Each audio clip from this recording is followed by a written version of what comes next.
नमस्कार दोस्तों। कहानियों की श्रृंखला में आज सुनेंगे मुंशी प्रेमचंद जी की अनमोल कहानियों में से एक कहानी, अनाथ लड़की। तो आइए सुनते हैं। सेठ पुरुषोत्तम दास पूना की सरस्वती पाठशाला का मुआयना करने के बाद बाहर निकले तो एक लड़की ने दौड़कर उनका दामन पकड़ लिया। सेठ जी रुक गए और मोहब्बत से उसकी तरफ देखकर पूछा, क्या नाम है? लड़की ने जवाब दिया, रोहिणी। सेठ जी ने उसे गोद में उठा लिया और बोले, तुम्हें कुछ इनाम मिला? लड़की ने उसकी तरफ बच्चों जैसी गंभीरता से देखकर कहा, तुम चले जाते हो तो मुझे रोना आता है, मुझे भी साथ लेते चलो ना। सेठ जी ने हंसकर कहा, मुझे बड़ी दूर जाना है, तुम कैसे चलोगी? रोहिणी ने प्यार से उनकी गर्दन में हाथ डाल दिए और बोली, जहाँ तुम जाओगे वहाँ मैं भी चलूँगी। मैं तुम्हारी बेटी हूँ। मदरसे के अफसर ने आगे बढ़कर कहा, इसका बाप साल भर हुआ नहीं रहा, माँ कपड़े सीती है, बड़ी मुश्किल से गुजर होती है। सेठ जी के स्वभाव में करुणा बहुत थी। यह सुनकर उनकी आंखें भर आईं। उस भोली प्रार्थना में वह दर्द था जो पत्थर से दिल को पिघला सकता है। बेकसी और यतीमी को इससे ज़्यादा दर्दनाक ढंग से जाहिर करना नामुमकिन था। उन्होंने सोचा, इस नन्हे से दिल में न जाने क्या अरमान होंगे, और लड़कियां अपने खिलौने दिखाकर कहती होंगी, यह मेरे बाप ने दिया है। वह अपने बाप के साथ मदरसे आती होंगी, उसके साथ मेलों में जाती होंगी और उनकी दिलचस्पियों का जिक्र करती होंगी। यह सब बातें सुन सुनकर इस भोली लड़की को भी ख्वाहिश होती होगी कि मेरा भी बाप होता। माँ की मोहब्बत में गहराई और आत्मिकता होती है जिसे बच्चे समझ नहीं पाते। बाप की मोहब्बत में खुशी और चाव होता है जिसे बच्चे खूब समझते हैं। सेठ जी ने रोहिणी को प्यार से गले लगा लिया और बोले, अच्छा, मैं तुम्हें अपनी बेटी बनाऊंगा, लेकिन खूब जी लगाकर पढ़ना। अब छुट्टी का वक्त आ गया है, मेरे साथ आओ, तुम्हें तुम्हारे घर पहुंचा दूं। यह कहकर उन्होंने रोहिणी को अपनी मोटर कार में बिठा लिया। रोहिणी ने बड़े इत्मीनान और गर्व से अपनी सहेलियों की तरफ देखा। उसकी बड़ी बड़ी आंखें खुशी से चमक रही थीं और चेहरा चांदनी रात की तरह खिला हुआ था। सेठ ने रोहिणी को बाजार की खूब सैर कराई और कुछ उसकी पसंद से, कुछ अपनी पसंद से बहुत सी चीज़ें खरीदी। यहाँ तक कि रोहिणी बातें करते करते कुछ थक सी गई और खामोश हो गई। उसने इतनी चीज़ें देखी और इतनी बातें सुनी कि उसका जी भर गया। शाम होते होते रोहिणी के घर पहुँचे और मोटर कार से उतरकर रोहिणी को अब कुछ आराम मिला। दरवाज़ा बंद था। उसकी माँ किसी ग्राहक के घर कपड़े देने गई थी। रोहिणी ने अपने तोहफ़ों को उलटना पलटना शुरू किया। खूबसूरत रबड़ के खिलौने, चीनी की गुड़िया जरा दबाने से चूं चूं करने लगती और रोहिणी यह प्यारा संगीत सुनकर फूली न समाती। रेशमी कपड़े और रंग बिरंगी साड़ियों के कई बंडल थे, लेकिन मखमली बूटे की गुलकारियों ने उसे खूब लुभाया। उसे उन चीज़ों को पाने की जितनी खुशी थी, उससे ज़्यादा उसे अपनी सहेलियों को दिखाने की बेचैनी थी। सुंदरी के जूते अच्छे सही, लेकिन उनमें ऐसे फूल कहाँ हैं? ऐसी गुड़िया तो उसने कभी देखी भी ना होगी। इन ख्यालों से उसके दिल में उमंग भर आई और वह अपनी मोहनी आवाज़ में एक गीत गाने लगी। सेठ जी दरवाजे पर खड़े इन पवित्र दृश्य का हार्दिक आनंद उठा रहे थे। इतने में रोहिणी की माँ रुक्मणी कपड़ों की एक पोटली लिए हुए आती दिखाई दी। रोहिणी ने खुशी से पागल होकर एक छलांग भरी और उसके पैरों से लिपट गई। रुक्मणी का चेहरा पीला था। गुप्त चिंता का सजीव चित्र मालूम होती थी, जिसके लिए जिंदगी में कोई सहारा नहीं। मगर रोहिणी को जब उसने गोद में उठाकर प्यार से चूमा तो जरा देर के लिए उसकी आंखों में उम्मीद और ज़िंदगी की झलक दिखाई दी। मुरझाया हुआ फूल खिल गया। बोली, आज तो इतनी देर तक कहाँ रही? मैं तुझे ढूंढने पाठशाला गई थी। रोहिणी ने हुमक कर कहा, मैं मोटर कार पर बैठकर बाजार गई थी, वहाँ से बहुत अच्छी अच्छी चीज़ें लाई हूँ। वह देखो कौन खड़ा है। माँ ने सेठ जी की तरफ ताका और लजाकर सिर झुका लिया। बरामदे में पहुँचते ही रोहिणी माँ की गोद से उतरकर सेठ जी के पास आई और अपनी माँ को यकीन दिलाने के लिए भोलेपन से बोली, क्यों, तुम मेरे बाप हो ना? सेठ जी ने उसे प्यार करके कहा। हाँ, तुम मेरी प्यारी बेटी हो। रोहिणी ने उनके मुंह की तरफ याचना भरी आंखों से देखकर कहा, अब तुम रोज यहीं रहा करोगे ना? सेठ जी ने उसके बाल सुलझाकर जवाब दिया, मैं यहाँ रहूँगा तो काम कौन करेगा? मैं कभी कभी तुम्हें देखने आया करूँगा, लेकिन वहाँ से तुम्हारे लिए अच्छी अच्छी चीज़ें भेजूँगा। रोहिणी कुछ उदास सी हो गई। इतने में उसकी माँ ने मकान का दरवाज़ा खोला और बड़ी फुर्ती से मैले बिछावन और फटे हुए कपड़े समेटकर कोने में डाल दिए कि कहीं सेठ जी की निगाह उन पर न पड़ जाए। यह स्वाभिमान स्त्रियों की खास अपनी चीज़ है। रुक्मिणी अब इस सोच में पड़ी थी कि मैं इनकी क्या खातिर तवज्जो करूं। उसने सेठ जी का नाम सुना था। उसका पति हमेशा उनकी बहुत बड़ाई किया करता था। वह उनकी दया और उनकी उदारता की चर्चाएं अनेकों बार सुन चुकी थी। वह उन्हें अपने मन का देवता समझा करती थी। उसे क्या उम्मीद थी कि कभी उसका घर भी उसके कदमों से रोशन होगा। लेकिन आज जब वह शुभ दिन संयोग से आया तो वह इस काबिल भी नहीं कि उन्हें बैठने के लिए एक मोढ़ा दे सके। घर में पान और इलायची भी तो नहीं। वह अपने आंसुओं को किसी तरह न रोक सकी। आखिर जब अंधेरा हो गया और पास के ठाकुरद्वारे से घंटों और नगाड़ों की आवाज़ें आने लगीं तो उन्होंने ज़रा ऊंची आवाज़ में कहा, भाई जी, अब मैं जाता हूँ। मुझे अभी यहाँ बहुत काम है। मेरी रोहिणी को कोई तकलीफ़ न हो। मुझे जब मौका मिलेगा मैं उसे देखने आऊँगा। उसके पालने पोसने का काम मेरा है और मैं उसे बहुत खुशी से पूरा करूँगा। उसके लिए अब तुम कोई फ़िक्र मत करो। मैंने उसका वजीफ़ा बांध दिया है और यह उसकी पहली किस्त है। यह कहकर उन्होंने अपना खूबसूरत बटुआ निकाला और रुक्मिणी के सामने रख दिया। गरीब औरत की आंखों में आंसू जारी थे। उसका जी बरपस चाहता था कि उसके पैरों को पकड़कर खूब रोए। आज बहुत दिनों के बाद एक सच्चे हमदर्द की आवाज़ उसके मन में आई थी। जब सेठ जी चले गए तो उसने दोनों हाथों से प्रणाम किया। उसके हृदय की गहराइयों से प्रार्थना निकली, आपने एक बेबस पर दया की है। ईश्वर आपको इसका बदला दे। दूसरे दिन रोहिणी पाठशाला गई तो उसकी बाकी सजदज आँखों में खूब जाती थी। उस्तानियों ने उसे बारी बारी प्यार किया और उसकी सहेलियाँ उसकी एक एक चीज़ को आश्चर्य से देखती और ललचाती थी। अच्छे कपड़ों से कुछ स्वाभिमान का अनुभव होता है। आज रोहिणी वह गरीब लड़की न रही जो दूसरों की तरफ विवश नेत्रों से देखा करती थी। आज उसकी एक एक क्रिया से शैशवोचित गर्व और चंचलता टपकती थी और उसकी जबान एक दम के लिए भी न रुकती थी। कभी मोटर की तेज़ी का जिक्र था, कभी बाजार की दिलचस्पियों का बयान, कभी अपनी गुड़िया के कुशल मंगल की चर्चा थी और कभी अपने बाप की मोहब्बत की दास्तान। दिल था कि उमंगों से भरा हुआ था। 1 महीने बाद सेठ पुरुषोत्तम दास ने रोहिणी के लिए फिर तोहफे और रुपए रवाना किए। बेचारी विधवा को उनकी कृपा से जीविका की चिंता से छुट्टी मिली। वह भी रोहिणी के साथ पाठशाला आती और दोनों माँ बेटियाँ एक ही दर्जे में साथ साथ पढ़ती। लेकिन रोहिणी का नंबर हमेशा माँ से अव्वल रहा।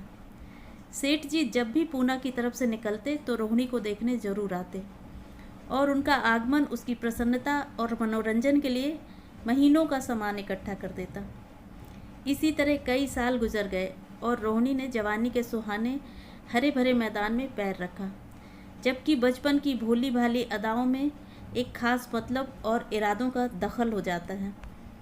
रोहिणी अब आंतरिक और बाह्य सौंदर्य में अपनी पाठशाला की नाक थी। हाव भाव में आकर्षक गंभीरता, बातों में गीत का सा खिंचाव और गीत का सा आत्मिक रस था। कपड़ों में रंगीन सादगी, आँखों में लाज संकोच, विचारों में पवित्रता। जवानी थी मगर घमंड और बनावट और चंचलता से मुक्त। उसमें एक एकाग्रता थी जो ऊंचे इरादों से पैदा होती है। स्त्रियोचित उस उत्कर्ष की मंजिलें वह धीरे धीरे तय करती चली जा रही थी। सेठ जी के बड़े बेटे नरोत्तम दास कई साल तक अमेरिका और जर्मनी की यूनिवर्सिटियों में खाक छानने के बाद इंजीनियरिंग विभाग में कमाल हासिल करके वापस आए थे। अमेरिका के सबसे प्रतिष्ठित कॉलेज में उन्होंने सम्मान का पद प्राप्त किया था। अमेरिका के अखबार एक हिंदुस्तानी नौजवान की इस शानदार कामयाबी पर चकित थे। उन्हीं का स्वागत करने के लिए मुंबई में एक बड़ा जलसा किया गया था। इस उत्सव में शरीक होने के लिए लोग दूर दूर से आए थे। सरस्वती पाठशाला को भी निमंत्रण मिला और रोहिणी को सेठानी जी ने विशेष रूप से आमंत्रित किया। पाठशाला में हफ्तों तैयारियां हुई। रोहिणी को एक दम के लिए भी चैन न था। यह पहला मौका था कि उसने अपने लिए बहुत अच्छे अच्छे कपड़े बनवाए। रंगों के चुनाव में वह मिठास थी, काट छांट में वह फबन जिससे उसकी सुंदरता चमक उठी। सेठानी कौशल्या देवी उसे लेने के लिए रेलवे स्टेशन पर मौजूद थी। रोहिणी गाड़ी से उतरते ही उनके पैरों की तरफ झुकी, लेकिन उन्होंने उसे छाती से लगा लिया और इस तरह प्यार किया कि जैसे वह उनकी बेटी है। वह उसे बार बार देखती और आंखों से गर्व और प्रेम टपक पड़ता था। इस जलसे के लिए ठीक समुंदर के किनारे एक हरे भरे सुहाने मैदान में एक लंबा चौड़ा शामियाना लगाया गया था। एक तरफ आदमियों का समुद्र उमड़ा हुआ था, दूसरी तरफ समुद्र की लहरें उमड़ रही थीं। गोया वह भी इस खुशी में शरीक थी। जब उपस्थित लोगों ने रोहिणी बाई के आने की खबर सुनी तो हजारों आदमी उसे देखने के लिए खड़े हो गए। यही तो वह लड़की है जिसने अपनी शास्त्री की परीक्षा पास की है, जरा उसके दर्शन करने चाहिए। अब भी इस देश की स्त्रियों में ऐसे रतन मौजूद हैं। भोले भाले देश प्रेमियों में इस तरह की बातें होने लगी। शहर की कई प्रतिष्ठित महिलाओं ने आकर रोहिणी को गले लगाया और आपस में उसके सौंदर्य और उसके कपड़ों की चर्चा होने लगी। आखिर मिस्टर पुरुषोत्तम दास तशरीफ़ लाए। हालांकि वह बड़ा शिष्ट और गंभीर उत्सव था, लेकिन उस वक्त दर्शन की उत्कंठा पागलपन की हद तक जा पहुंची थी। एक भगदड़ सी मच गई। कुर्सियों की कतारें गड़बड़ हो गईं। कोई कुर्सी पर खड़ा हुआ, कोई उसके हथों पर। कुछ मनचले लोगों ने शामियाने की रस्सियां पकड़ी और उन पर जा लटके। कई मिनट तक यही तूफान मचा रहा। कहीं कुर्सियां टूटी, कहीं कुर्सियां उल्टी, कोई किसी के ऊपर गिरा, कोई नीचे। ज़्यादा तेज लोगों में धौल धप्पा होने लगा। तब बीन की सुहानी आवाज़ें आने लगीं। रोहिणी ने अपनी मंडली के साथ देश प्रेम में डूबा हुआ गीत शुरू किया। सारे उपस्थित लोग बिल्कुल शांत थे और उस समय वह सुरीला राग, उसकी कोमलता और स्वच्छता, उसकी प्रभावशाली मधुरता, उसकी उत्साह भरी वाणी दिलों पर नशा सा पैदा कर रही थी, जिससे प्रेम की लहरें उठती हैं, जो दिल की बुराइयों को मिटाता है और उससे ज़िंदगी की हमेशा याद रहने वाली यादगारें पैदा हो जाती हैं। गीत बंद होने पर तारीफ की एक आवाज़ न आई। वही ताने कानों में अब तक गूंज रही थीं। गाने के बाद विभिन्न संस्थाओं की तरफ से अभिनंदन पेश हुए और तब नरोत्तम दास लोगों को धन्यवाद देने के लिए खड़े हुए। लेकिन उनके भाषण से लोगों को थोड़ी निराशा हुई। यूँ दोस्तों की मंडली में उनकी वक्तृता के आवेग और प्रवाह की कोई सीमा न थी, लेकिन सार्वजनिक सभा के सामने खड़े होते ही शब्द और विचार दोनों ही उनसे बेवफाई कर जाते थे। उन्होंने बड़ी मुश्किल से धन्यवाद के कुछ शब्द कहे और तब अपनी योग्यता की लज्जित स्वीकृति के साथ अपनी जगह पर आ बैठे। कितने ही लोग उनकी योग्यता पर ज्ञानियों की तरह सिर हिलाने लगे। अब जलसा खत्म होने का वक्त आया। वह रेशमी हार जो सरस्वती पाठशाला की ओर से भेजा गया था, मेज पर रखा हुआ था। उसे हीरो के गले में कौन डाले? प्रेसिडेंट ने महिलाओं की पंक्ति की ओर नज़र दौड़ाई। चुनने वाली आंख रोहिणी पर पड़ी और ठहर गई। उसकी छाती धड़कने लगी, लेकिन उत्सव के सभापति के आदेश का पालन आवश्यक था। वह सिर झुकाए हुए मेज के पास आई और कांपते हाथों से हार को उठा लिया। एक क्षण के लिए दोनों की आंखें मिली और रोहिणी ने नरोत्तम दास के गले में हार डाल दिया। दूसरे दिन सरस्वती पाठशाला के मेहमान विदा हुए, लेकिन कौशल्या देवी ने रोहिणी को न जाने दिया।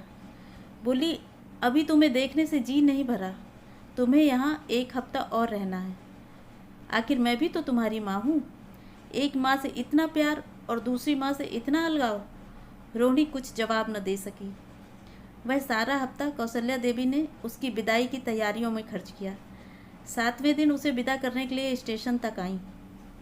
चलते वक्त उससे गले मिली और बहुत कोशिश करने पर भी आंसुओं को न रोक सकी। नरोत्तम दास भी आए थे। उनका चेहरा उदास था। कौशल्या ने उनकी तरफ सहानुभूतिपूर्ण आंखों से देखकर कहा, मुझे यह तो ख्याल ही न रहा। रोहिणी क्या यहाँ से पूना तक अकेली जाएगी? क्या हर्ज है, तुम ही चले जाओ, शाम की गाड़ी से लौट आना। नरोत्तम दास के चेहरे पर खुशी की लहर दौड़ गई, जो इन शब्दों में न छिप सकी। अच्छा, मैं ही चला जाऊंगा। वह इस फिक्र में थे कि पता नहीं बातचीत का मौका भी मिलता है या नहीं। अब वह खूब जी भर कर अपना दर्द दिल सुनाएंगे और मुमकिन हुआ तो उस लाज संकोच को जो उदासीनता के पर्दे में छुपी हुई है उसे मिटा देंगे। रुक्मणी को अब रोहिणी की शादी की फिक्र पैदा हुई। पड़ोस की औरतों में इसकी चर्चा होने लगी थी। लड़की इतनी सयानी हो गई है, अब क्या बुढ़ापे में ब्याह होगा? कई जगह से बात आई, उनमें कुछ प्रतिष्ठित घराने थे, लेकिन रुक्मणी जब उन पैगामों को सेठ जी के पास भेजती तो वो यही जवाब देते कि मैं खुद फिक्र में हूँ। रुक्मणी को उनकी यह टाल मटोल बुरी मालूम होती थी। रोहिणी को बम्बई से लौटे महीना भर हो चुका था। एक दिन वह पाठशाला से लौटी तो उसे अम्मा की चारपाई पर एक खत पड़ा हुआ दिखाई दिया। रोहिणी पढ़ने लगी। लिखा था, बहन, जब से मैंने तुम्हारी लड़की को बम्बई में देखा है, मैं उस पर रीझ गई हूँ। अब उसके बगैर मुझे चैन नहीं। क्या मेरा ऐसा भाग्य होगा कि वह मेरी बहू बन सके? मैं गरीब हूँ, लेकिन मैंने सेठ जी को राजी कर लिया है। तुम भी मेरी विनती कबूल करो। मैं तुम्हारी लड़की को चाहे फूलों की सेज पर ना सुला सकूं, लेकिन इस घर का एक एक आदमी उसे आंखों की पुतली बना कर रखेगा। अब रहा लड़का, माँ के मुंह से लड़के का बखान कुछ अच्छा नहीं मालूम होता, लेकिन यह कह सकती हूँ कि परमात्मा ने यह जोड़ी अपने हाथों से बनाई है। सूरत में, स्वभाव में, विद्या में, हर दृष्टि से वह रोहिणी के योग्य है। तुम जैसे चाहे अपना इत्मीनान कर सकती हो। जवाब जल्द देना, और ज़्यादा क्या लिखूं? नीचे थोड़े से शब्दों में सेठ जी ने उस पैगाम की सिफारिश की थी। रोहिणी गालों पर हाथ रखकर सोचने लगी। नरोत्तम दास की तस्वीर उसकी आंखों के सामने आ खड़ी हुई। उनकी वह प्रेम की बातें, जिनका सिलसिला बम्बई से पूना तक नहीं टूटा था, कानों में गूंजने लगी। उसने एक ठंडी सांस ली और उदास होकर चारपाई पर लेट गई। सरस्वती पाठशाला में एक बार फिर सजावट और सफाई के दृश्य दिखाई दे रहे हैं। आज रोहिणी की शादी का शुभ दिन है। शाम का वक्त, बसंत का सुहाना मौसम, पाठशाला के दरों दीवार मुस्कुरा रहे हैं और हरा भरा बगीचा फूला नहीं समाता। चंद्रमा अपनी बारात लेकर पूरब की तरफ से निकला। उसी वक्त मंगलाचरण का सुहाना राग उस रुपहली चांदनी और हल्के हल्के हवा के झोंकों में लहरें मारने लगा। दूल्हा आया। उसे देखते ही लोग हैरत में आ गए। यह नरोत्तम दास थे। दूल्हा मंडप के नीचे गया। रोहिणी की माँ अपने को रोक न सकी। उसी वक्त जाकर सेठ जी के पैर में गिर पड़ी। रोहिणी की आंखों से प्रेम और आनंद के आंसू बहने लगे। मंडप के नीचे हवन कुंड बना था। हवन शुरू हुआ। खुशबू की लपटें हवा में उठीं और सारा मैदान महक गया। लोगों के दिलो दिमाग में ताजगी की उमंग पैदा हुई। फिर संस्कार की बारी आई। दूल्हा और दुल्हन ने आपस में हमदर्दी, जिम्मेदारी और वफादारी के पवित्र शब्द अपनी ज़बानों से कहे। विवाह की वह मुबारक जंजीर गले में पड़ी, जिसमें वजन है, सख्ती है, पाबंदियां हैं, लेकिन वजन के साथ सुख और पाबंदियों के साथ विश्वास है। दोनों दिलों में उस वक्त एक नई बलवान आत्मिक शक्ति की अनुभूति हो रही थी। जब शादी की रस्में खत्म हो गईं तो नाच गाने की मजलिस का दौर आया। मोहक गीत गूंजने लगे। सेठ जी थक कर चूर हो गए थे। जरा दम लेने के लिए बगीचे में जाकर एक बेंच पर बैठ गए। ठंडी ठंडी हवा आ रही थी। एक नशा सा पैदा करने वाली शांति चारों तरफ छाई हुई थी। उसी वक्त रोहिणी उनके पास आई और उनके पैरों से लिपट गई। सेठ जी ने उसे उठाकर गले से लगा लिया और हंसकर बोले, क्यों, अब तो तुम मेरी अपनी बेटी हो गई ना। तो ये थी कहानी दोस्तों। इसी तरह की और भी रोचक अनूठी कहानियों के लिए मेरे चैनल को सब्सक्राइब करना ना भूलें। चैनल को लाइक करें, ज़्यादा से ज़्यादा शेयर करें और कमेंट करके ये ज़रूर बताएं कि आपको ये कहानी कैसी लगी। मिलते हैं अगले वीडियो में एक और नई कहानी के साथ। तब तक स्वस्थ रहें, सुरक्षित रहें। Thanks for listening.